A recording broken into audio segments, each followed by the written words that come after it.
Umarangkada na ang kilos protesta ng Manibela ngayong araw para ilaban ang isang taong palugit sa pamamasada ng unconsolidated drivers at operators. Live mula sa Quezon City na sa frontline ng balitang yan si Gerard de la Peña. Gerard, kamusta na ang sitwasyon ngayon dyan? Ruth, anumang oras ay magsisimula na nga ang kilos protesta ng grupong Manibela dito sa labas ng tanggapan ng LTO at LTFRB dito sa Quezon City. Tinatayang nasa 25,000 miyembro ng Manibela ang lalawak dito na sa sentro raw dito sa Metro Manila. Ang ipinaglalaban nila ay yung pagkakaroon pa ng mga driver at operator ng mga jeepney na hindi sumali sa consolidation program para magpatuloy sa pamamasada sa loob pa ng isang taon.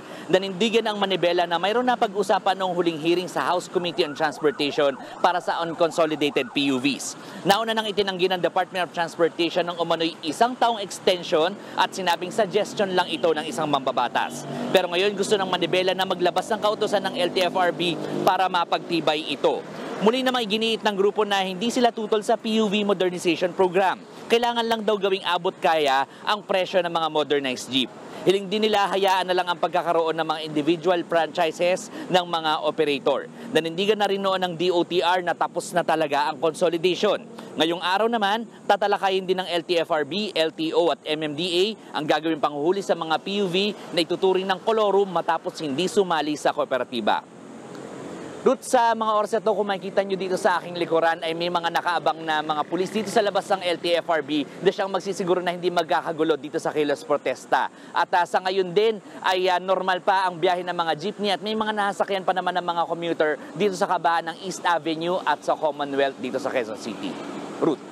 Gerard, bukod dyan sa Quezon City, may binanggit ba itong Manibela na iba pang lugar na posibleng maapektuhan or mga drivers na sasali dito sa kanilang strike?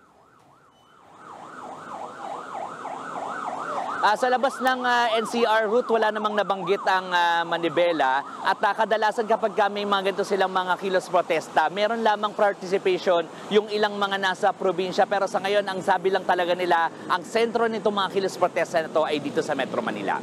Ruth. Maraming salamat, Gerard de la Peña. Mga kapatid, ako po si Ruth Cabal. Maging maalam at may pakialam sa mga may init at rumaratsadang balita sa Frontline Express. Para maging updated sa balitaan, mag-subscribe lang sa social media pages ng News 5.